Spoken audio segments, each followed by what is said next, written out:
ірісіне талантты қадірлейіп тірісінде ендеше сөз берелік сыр толғасын өкшелес өнердегі інісіне.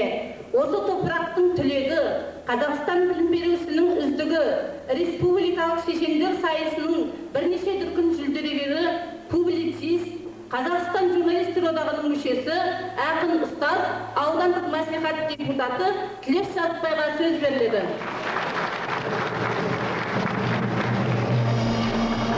Қадірлі жерлестер, біз бүгін туған жердің туын көтеріп жүріп,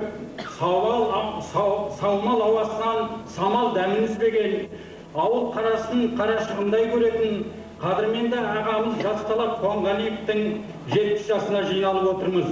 Бүкіл ғұмырын кіндік қан танған жерінде жүріп, назы мен сазын, қысы мен жазын жырлаудан, әнге қосудан жаңылмаған, жүрегі жерлестеп соққан, жібек мінезі жайсаң жан Жасқалаптың 70 жасында жүздесіп отырмыз.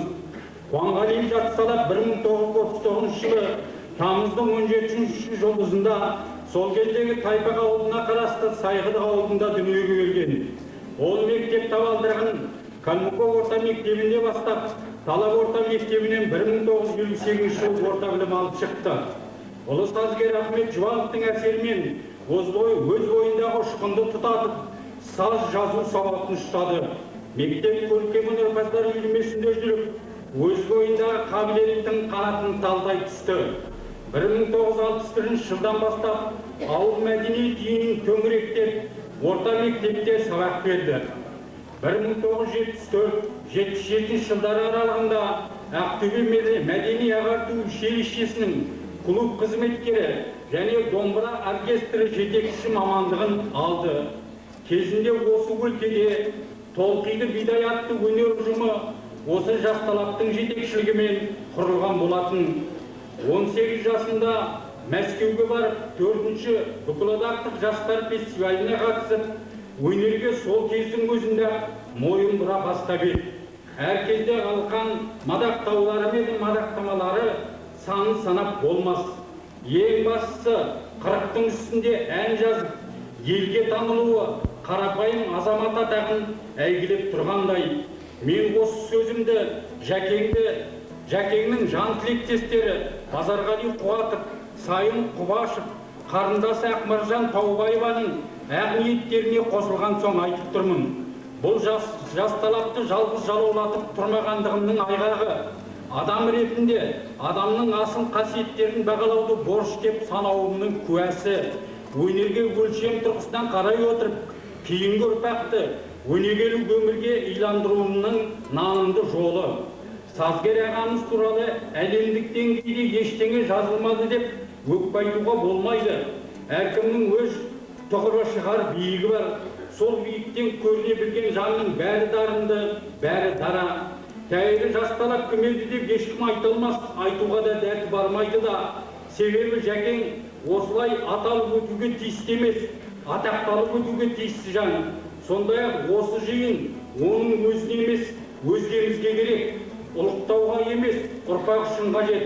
Тарақтап айтар болсақ, жасынан қазақтың қара домбырасын өзіне серік етіп, ән күйін еншілеп, екшеп, өнер мұратына жеткізер жанды іздесең, елден емге таппас едің. Ал осы жолда Жасқалапты айтпағанда кімді айтамыз? Сондықтан да оның алдына кім шыққандай?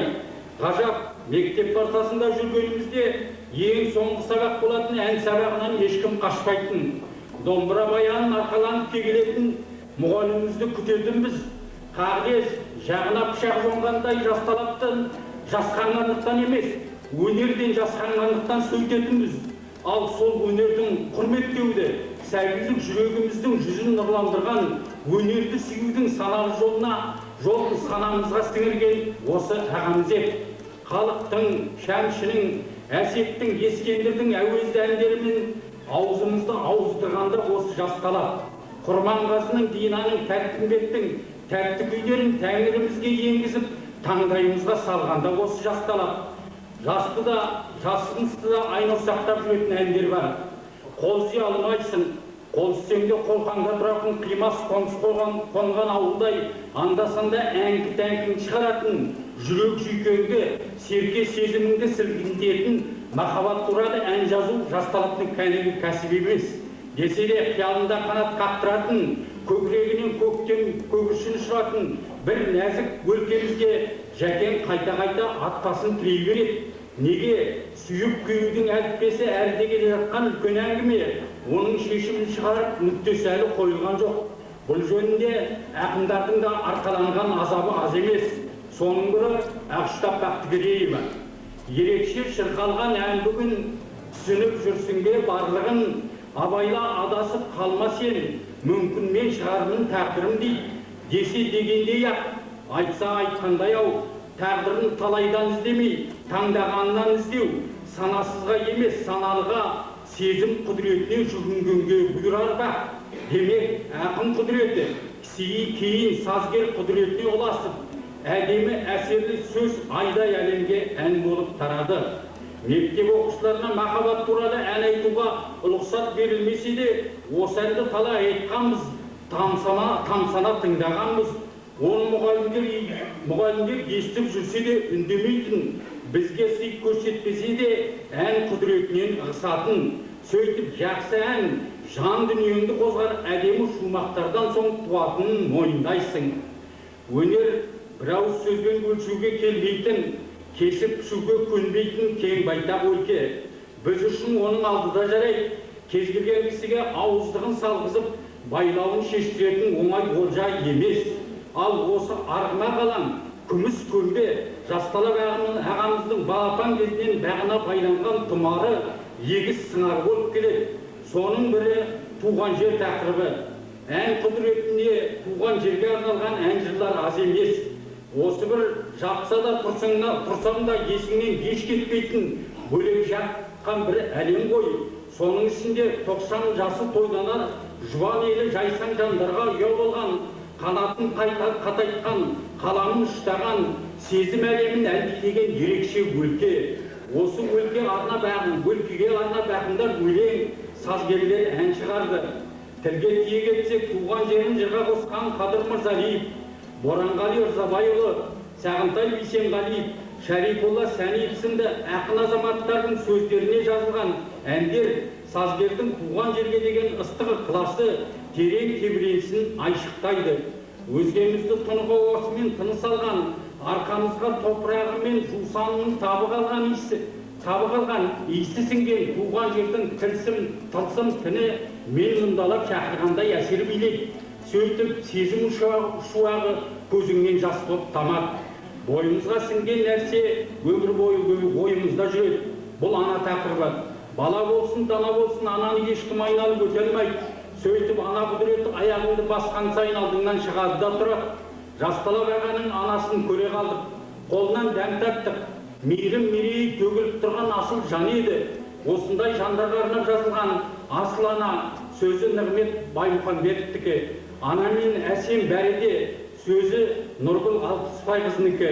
Әлди дегенде жыр дүзбейін дедің бе, алып қашып апамнан сүйгізбейін дедің бе, есік іштен ілгенде жел ашпасын дедің бе, мен арқалап жүргенде жер баспасын дедің бе деген үлкен ұлы ақын Сағын Жиенбаевтың сөзіне жазған әні жыр сүйер қауымның жүрегін жаулап алғалы қашан. Елге сыйлы сазгердің әкесін бәрімізде бір қан құптап, әркез мақтан тұтар жанның арада жылдар өткен соң өзіне арнап ән жазарын кім білсін. Сөйтіп әке мектебінен ән мектебіне ауысқан сазгердің қаламынан әке сөзі Мұқағали Мақатаевтікі, әке өсиеті сөзі Абай Байтоғаевтікі, әкемнің құрдастары сөзі Зәкәрия Сейсенғалиевтікі, ардагерлер күніне сөзі Үзілдік Елубаеванікі, тағы басқа ойлы шымырқана шын тереңнен шыққан салиқа сөз ән болып бәріміздің аузымызда жүргені анық. Сазгер өзінің әке әлемінде ата, әке өсиетін құлағына құйып өскені нанымды және дәлелді. Қолымыздағы жасталып ағаның домбыра жүрек атты саз жинағы өзінің сазгер ретіндегі жиған тергені, бағы мен базары, жан жары мен бала шағасының қуаныш жұбанышы. Әрине біз бір кештің аясында сазгер туралы тәптештеп айтып шығу мүмкін емес. Сол себептен де 70 жылғы өмір өзенінің өнеге етер тұстарына сөз арнап жатырмыз. Тамырын тереңге жайған өнегелі өмір қазақ тарихында аз болмаған, яғни ауыз толтырып айтуға да болады, мақтауға да болады. Солардың бірі Жасталап Қуанғалиевтің шығармашылық шыңы биіктей берсін, талабы таумен теңелсін, атағы әлемге жетсін, асылы азамат атағын аңғарып, ардақтай білетін ел халқына үлкен алғысымды арнаймын. Рахмет.